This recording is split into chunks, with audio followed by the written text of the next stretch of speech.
Less than a full 7 days after firing Gerard Mayo, the new guy is in the house. Vrabel, hired, here, done. Noontime press conference, which you can hear right here on 98.5 The Sports Hub. So, what do you think? I think it's scary that we're down here for the second time in less than a year introducing a new head coach for a team that has a hell of a standard.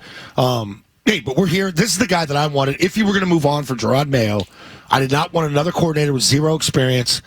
And from the rumors of how he's attempted to assemble his staff, which we'll get to, it feels like they're hiring men, like coaches that know what they're doing. And we erred, and I give them credit for admitting the mistake and going through a quick process to get this guy in the building to get him quickly to work. I mean, this all transpired within a week, and I thought it was going to be another day or two, but it was announced yesterday, and the press conferences today, they got the guy they wanted, and they got a good guy, and he's got to fix some things here. Yeah, they got their guy. I'm pumped. Mike Vrabel's back. That's great. I still have some big questions about who's still here in the building, but in terms of Mike Vrabel being with this organization, I think that's a huge win. I say for a month now, we've been here and pounding the table. I know I have. That you got to do something. You've got to have action. You can't go with a statement. You can't just write a letter to your season ticket holders. You can't just give them that. You can't just give them the free chicken fingers and French fries in the red seats right here behind us. You can't do those things. You've got to actually act. And so I think this is real action that they've taken in a short amount of time, which is fast. Is a great. In one sense, it's great. In one sense, the statement of saying Gerard Mayo wasn't the right fit, he wasn't the right hire, we've got to quickly move on. We know we're going to take crap for doing that from players, from members of the media, that we're going to take some heat for doing this, for moving on, but we're going to do it because we know we need to make our football team better, and they acted. This is real action. And I do have questions about how they conducted this fake search, which is what it was, but in the end, they got the guy that I think is the best guy to be their head coach. That is the best candidate. And it's done in a week's time. Yeah. And so on one hand, I love it. On the other, I'm like, you guys could have done a search still. But in the end result, I think, is what matters most. And the end result is a really good one for this team. And I know there are people that didn't have Mike Vrabel at the top of their list. We all did. Wanted him and think this is a good move. You can't tell me this is a bad hire. I'm sorry. Even if you didn't have Mike Vrabel as your top guy, even if you didn't have him as your second choice, it's going to be a real hard case for anyone to say this is a bad hire by the Patriots. I've heard a lot of this, too. Like, I'm sick of these type of hires. Why are they reaching back to old times? And, like, do people realize and look at what Mike did since he left here, that he was not coaching under Bill, and the influence was not from Bill, and he went after Bill, and he couldn't wait to coach against Bill, couldn't wait to get him into individual workouts in the summer, and that went back and forth. He's a competitive SOB. He doesn't like losing, and I know it's been a bad time for him the last 2 years down in Tennessee, but this is a guy that's been through it and not been through it here. So there is a separation. Mike had to go out and do his own thing. So he's coming back here with everything that he did and everything he learned, and this is a big day one for him because I think when we look at that room over there, it's going to be different than last year. Because when Bill was out, it was like everybody couldn't wait to get everybody in there, and this thing's going to be collaborative, and this person's shaking hands. We're going to introduce this person, this person. This is Vrabel and Vrabel alone today. And if there's other people in the building, let's see how many people that were attached to this new way of doing things a year ago aren't up there but were there a year ago. So, you know what I'm saying? Like all the other people that we're going to have our hands in on Gerard Mayo, we're going to help him. So we'll see if they're separated today. Yeah, Mike Vrabel doesn't need your support. Yeah, he's on his own here. He's on an island. And the connection to the franchise isn't what has me excited about this hire, by the way. It's not that, oh, my God, this guy won 3 Super Bowls with the Patriots. Yeah. I can't wait now that he's back and all that stuff. No. It's the culture that he's going to bring. And we've talked about this, too. I think there's now a raised floor in terms of what you're expecting here, which is going to be a competitive, tough football team with him as your head coach now. Yeah, I think him being a 3-time Super Bowl champion and a guy that we loved as a player doesn't really matter. No. I don't really care. Yeah, the way he left, too. He was like angry. What do you put on why do we get money for putting your pictures up on your Hall of Fame? Like he took some shots. I like the shots. Oh, yeah. I hope he brings that. I hope he brings that every day. I love listening to, like, the former players that he coached because they've been asked, like, hey, what's Mike Vrabel going to do? And they're like, oh, you better have your head on a freaking swivel. You will be told what is demanded day one, what won't be tolerated. That's the stuff I love. You're not going to be making friends with the players before you coach them hard. I want him to get coached hard right away. I want him to come in and look at the line film and go, this is a bunch of BS. I ain't putting up with this bleep because I'll get other guys in here. because I think he will have more control than what people are going to think he's had. So, and that's as far as picking players, but we'll get to all that stuff. Well, we will, but I do think that's one of the exciting parts of Mike Vrabel being here. I think they're going to clean out the guys who won't get on the program, so to speak. Mike's going to know who can play football and who can't. He's going to get rid of the guys who can't play football. I don't even know if it's about playing football. It's about, are you going to buy in? Guys who don't buy in, I think are going to be shown the door. Yep. And I think it's that simple. Yep. And I think you're going to go back to a style of, tightening things up. And what you say, you keep those thoughts to yourself, kid. I think there's going to be a lot of that going on in this locker room. It's going to be more Bill-like than it was. Because, as you say, he didn't coach under Bill, but he played under Bill. Yep. The best years of his career. Bill got the most out of him. Bill got the most out of him, and that's what he's going to try to do with his players. That's the carryover. That's the most important part. Bill coached my ass hard and had me ready to go every day. We were ready. And all those ex-Patriots, all those guys that played during the winning years, whether it was the front end of the dynasty or back end of the dynasty, they knew that when they came out of that tunnel, they were ready to go. Because the coach had them ready to go. Nah, not only that, though, because if you watch the dynasty and you hear these guys talk, there was a competitiveness among the players practices on that team where they said, Bruschi said it, Vrabel said it, Brady has said it, Willie McGinnis has said it, where they were fighting for each other, that they were accountable to each other. And the only way that happens is if you assemble a team and a roster of guys that buy in. You feel like that wasn't from Bill on down. Right. That was you had the right guys in the room. You had the right guys on the roster that were competitive, hard-nosed, tough players. And I think that's kind of the style that Mike Vrabel wants to have. When you talk about all these things, that's what this team should end up looking like. That, to me, is one of the more exciting things about program building from Mike Vrabel's perspective, and that is there's going to be no crybabies on this team because they won't stand for it anymore. There will be no whining in the locker room about how the pass was too low. Or how you've got the best hands in the NFL, despite the fact that you suck. Right. Like, Mike Vrabel is not going to tolerate that crap. Yeah. He just isn't. Yeah. Or you lining up wrong 500 times. The Urban Meyer stuff, too, when he said, I would go up there and watch practices, and Bill would bring me in, but then I got to go in the locker room, and I would spend time with Vrabel, with Bruschi, with McGinnis, with Brady. And he goes, I've never seen leadership on a team inside a locker room like I saw then. He said, because they told me nothing ever got to Bill's desk. Bill never got to knock on the door because they all took care of stuff in-house. They don't have those type of leaders here right now. They have one in David Andrews. That's it. He's going to find them. He's going to find them. But I said, well, what about Christian Gonzalez? He doesn't speak much. You know what I mean? You need to Mike play Vrabel hard and speech. Was one of those guys. Yeah. Vrabel was one of those guys that Bill Belichick brought in year one. Yeah. That's what Vrabel's going to have to do. Bingo. He's going to have to go find those guys in free agency. He's going to have to find. They brought 21 in. 21 veteran unrestricted players that fit his mold. Yeah. That's what he's going to do. And Mike Vrabel has been in that spot as a player before. Coming into a new team, fitting a mold, being a certain type of player both on the field and off. Yeah. They're going to have guys that they target as good Patriots. That's what they're going to do. There's going to be a system. There's going to be a program. That's why you go for Vrabel. That's why Vrabel's a good hire. Now, is it the highest possible ceiling from an offensive standpoint? No, it isn't. No, it's not. But it is a very solid floor that you would not have gotten with other candidates on that list. I haven't thought about the offense once since all this started. I have not. Because I know he's going to hire good people. You know what I mean? I know they're going to bring in different players. 4 of those linemen will not be back next year. Trust me on that. 3 of the receivers will not be back in that room next year. There might be a running back missing or 2. You don't know that. This guy's going to bring in tough, hard-nosed people. And that's how you build it. That's culture. That's what he's going to get asked this, and he should, by some of the beat reporters here. What's the 3 things you want out of your football team? Give me what your identity is. What are you going to strive to do? And that's how you establish it in camp. OTAs, off-season workouts, into camp, and that's how you start to build it. And then once you get towards game planning, that's where it gets fun talking about offense and stuff and moving guys around and blitzing. But Jesus, he needs to find who could play a 3-4 defensive base, cover 2, 3-4 base. Because that's a team like you put out there like the Giants did when they beat us in Super Bowls. They didn't blitz. They kicked your ass with Tuck, Umanura, and Michael Strahan. 3 down, 4 backers, basic backers, cover 2. And they kicked your ass, and you couldn't handle it. That's what he's got to find. Teddy Bruschi has a strong endorsement of his friend getting the job here in New England. He's got me fired up. He's happy for his friend. He's happy for the Patriots.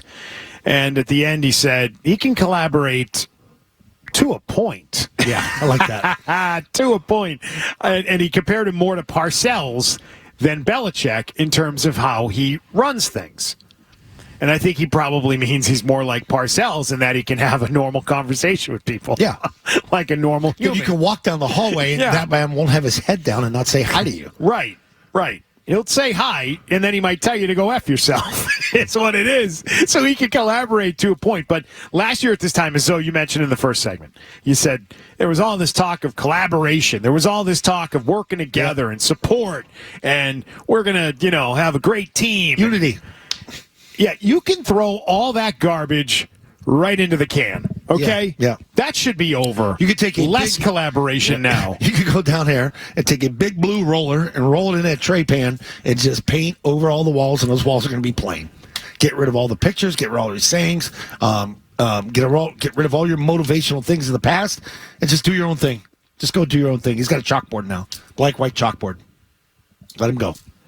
But I'm talking about collaboration with front office, collaboration with other people in the organization. Mm-hmm. This should be the hire that gives them one voice, that gives them a final say over football matters within the organization. There should be no battle with anybody in the front office. There should be no debate over how this thing should be run. It's Mike Vrabel. Mike's in charge. You need something? Go to the boss. He should be the boss. And I think that's the only reason why he's here. They've agreed to make him the boss. Which means that front office will be his. And we've already got an indication that Ryan Cowden is coming to New England. Yep. Right. He's leaving the Giants. He will come to New England. That's his guy. That's the guy he wanted to have as the general manager of the Tennessee Titans. Mm-hmm. That means Elliot Wolf's days are numbered. Does it not? I don't know. I don't know. Because the way stuff is written, and things could change. I don't know. Like that should be asked a lot today. Like, what do you want your front office to look like? What type of players are you going to go attract? How much are you going to work with them on a daily basis? And I think we got too much of the Gerard and Elliott. We're going to be great. We're working together. We're all on the same page. Well, it'll be interesting once we lose a game or two, how things happen. And you start losing a bunch and you see what happens. You don't have to be on the same page if you own the whole page. And Mike Vrabel should. And Mike Vrabel should get his guy. And Elliot Wolf should not be here beyond the spring is the way that it should go. And I was watching last night on Sports Sunday, Perry, Breer, Gasper. Gasper hears and said last night on TV that he hears the organization is really trying hard to keep Elliot Wolf. That feels that way to me. That's a big mistake. You're going to bring in Mike Vrabel and have a power struggle in year one? You're going to force him with his guy, Ryan Cowden, to be his representative in the front office, as Charles Robinson reported yesterday? If that's how they're going to do this, this is stupid. And they're bring Cowden in, and they're already making mistakes. Right. They're bring Cowden in. It kills me. Wolf will have last say. That's a head scratcher to me. No. Vrabel should have last say. Vrabel. Yes. Why did you hire this guy? Why do you hire a guy who's a model that is coach-centric and then try and keep Elliot Wolf, who's been here for 5 years during a whole bunch of bad drafting? No. You brought Vrabel in for a reason, to clean up the mess you created. So let him clean it up with his people. Let him do the job. And get Elliot Wolf out of the way. He doesn't have to go today, but he has to go soon. I saw Andrew Callahan, by the way, and what he had to say about this, saying that the way he understands it is that Wolf would be open maybe to a demotion. Yes. That's the way it feels. No. Come on. You believe that? Well, I don't think he's going to remain the last call guy. No, but do you believe that he's like eager to not be the guy in charge? Take a step back and now be like a scout? I mean, I don't know. Does he maintain the same pay? Is there any other opportunities for him out there? Or is he happy here? He said there's a sense, this is Andrew Callahan, Boston Herald, there's a sense that I've gotten that Elliot Wolf might be open to keeping the title, but essentially being demoted. Because at his heart, he's a scout. That's who he is. The man loves to evaluate football players. Well, come on. Come on. I'm not buying that. No way. It's great. I got demoted. I'm a scout anyway. I'm a scout. Yeah. Just don't let him scout the receivers, please. Come on. What are we doing? Isn't this the biggest question you have, though, moving forward? It's the biggest. Yeah. And you know why? And it sucks because we've already got to sit here and debate whether or not they've got a big roadblock and problem in the room. And it's day one of Mike Vrabel, which brings me to this other point I wanted to make about why it's a little unfortunate. If they had hired Mike Vrabel a year ago, the excitement about Mike Vrabel being the head coach would be so much more than it is at this moment. This is more just a relief for the fan base. Like, oh, good, they're going in the right direction. If they had done this a year ago, I think it would have been a much bigger deal than it is today. Even if you believed that Jerod Mayo deserved to lose his job, and you obviously know I'm one of those people, this just doesn't feel good as it should, right? To have just gone through a one-year head coach, firing a head coach, bringing in another one, it's not fun. Like, these days are exciting. These should be exciting days. They should be. And I said that. Like, we're down here twice in the calendar year naming a new head coach for this team. That should never happen. That doesn't feel good. No. There's a reason you're doing this today, because you erred greatly a year ago. Reese indicated yesterday that they actually thought about it a year ago. They thought about pulling the plug on Mayo, buying him out, and going with Vrabel. I bet they did, based on the 2 days I'm around all the stuff when Mike came back. And how happy he was to be back. And I'm like, dude, you're coaching another team? And you're hanging out with these guys and you're enjoying your time here? And he said, man, I miss this place. I just hear the way he talks. And he came and talked to me for like 10 minutes. I'm like, you never said a word to me before. And now, he's taking everything in here. And I'm like, I came away from that. I'm like, wow, it's a shame we can't get that guy. Because you knew everything was going to be in line with Mayo. Successor. Deal's already signed. When was this? Timing was off. What's that? When was this? He came back. When he came to Hall of Fame? During one of their weeks, their bye week. 2023. Yeah. The year. Last year. Last year. Okay. End of the year. It was the end of the year. Right. And it was a torrential rainstorm, and they moved it inside to the Sports Illustrated thing. Yeah, but we did. I mean, did you know at the time that Jerod had already signed a deal to be head coach? No, we were talking about it, though. When he was here? Well, at the end of the year, yeah. Everybody was starting to talk about, like, this is it for Bill. Right, and I think we were talking about Jerod. I think we were talking about Mike Vrabel because of that Ben Volen report. By the way, tip of the cap to Ben Volen. Got that one right. Yeah. A year plus ago. What, November? October, November of last year? Oh, not last year, 2023. Yeah. Fall of 23. Yeah. Said ownership was their ideal candidate was Mike Vrabel. That's been proven true. He clearly was. They thought about pulling the plug on Mayo a year ago, and a year later they fire a guy after a year and have Vrabel in here within a week's time. Yeah. So, yeah, he was their ideal candidate. And Mike Reese says they considered it a year ago. They actually did have a conversation about whether or not they should do that. And ultimately they decided against it. Rolled the dice. What would have been worse for them from how it looks? Doing that? Or doing this? I would say doing that would have been better for you. And you could have minimized the Jerod Mayo had a contract. You could just nobody knew. Nobody knew he had that thing other than the guys around the team. Yeah. I just think though, if you identified him as your head coach of the future, internally, obviously you had a little faith in Jerod Mayo. It didn't go the way that you thought it was going to go, but if you're looking at him going, you know what, my gut tells me this is the guy moving forward. It's tough to back out on that and then go in the other direction. I give him credit for bailing after a year, man. It clearly was not the right guy. He didn't want to do it. Clearly was not the right guy. And the Vrabel thing obviously played a huge part in that factor, but to just say, you know what, no, this isn't right, I give them credit for that. They knew they were going to take a lot of heat for it. Yeah. They have, and they don't care. Yeah. And I do give them credit for that. Yeah, we don't care. Yeah, no, it sucks, and it might feel unfair, and we know there will be people that are pissed that we fired a guy after only 1 year, that we fired a minority coach after 1 year. They've taken all that heat. And they don't care because at the end of the day, they are currently most concerned with winning football games again. Excuse me. And that's where their focus needs to be. And it is. And I'm happy for that. I'm glad. I'm glad that they feel that way, that they acted, that they are spending money on blowing out the coaching staff, that they are eager to get a guy in here who can build their program back up, that they recognize that Jerod Mayo is not head coaching material at this point in time. Yeah. Action. They've had all kinds of action, man. Mm-hmm. Step one. In a short amount of time. It's kind of nice. Yeah. It's kind of nice, isn't it? It'll be a long time before it pays off on the field. I'm excited for in-game adjustments. That's the biggest thing from a year ago.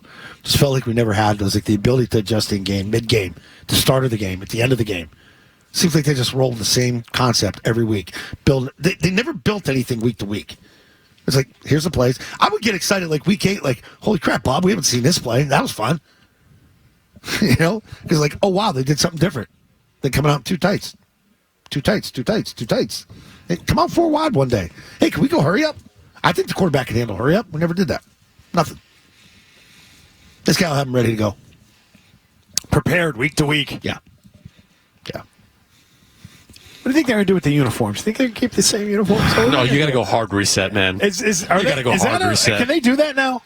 Serious question. Should be able to. I think they're eligible this year. Are they eligible this year? Jesus Christ, I saw Denver with another uniform combo yesterday. I'm like, how many times does that team change? Yeah, you can change.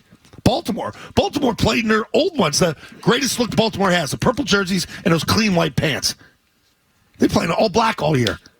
And purple and black. I'm thinking maybe one more year in the Blues. Before you're ready to kind of take off. Yeah. But they got to go with the silver gray pants again. I mean, they've got to stick to the gray pants. Yeah. Hot take, I actually like these jerseys with the silver pants better than the last Fine. They just got to ditch the all blue. Can they just never? Oh, yeah. Let's just do that. Yeah. All right? They didn't wear the all blue it's like the whole second half of the season. Yeah. Thank you, Stick. They're moving in the right direction, and I think last night proves that you can turn around a team in a pretty short amount of time. Oh, boy. Man. The Commanders are going to the divisional round after winning last night, and I think that... I watched that kid play last night, Daniels, and he impressed me so much with his reads and how quick he went through them and the pace that they play. He's in control of the game. It was like easy for him. To give you hope that the Pats can be much better quickly? Yes. Only that, and then look out Detroit. You better be on your game next week, or you're going to get popped. Oh! Yeah, I'm serious. Because that defense moves around, too, and can hit. Hey, if you like that clip, check out more videos from Zolak and Bertrand right here. For more Patriots analysis and opinion, hit this playlist. And for all the latest from the Sports Hub, download the app at 985thesportshub.com.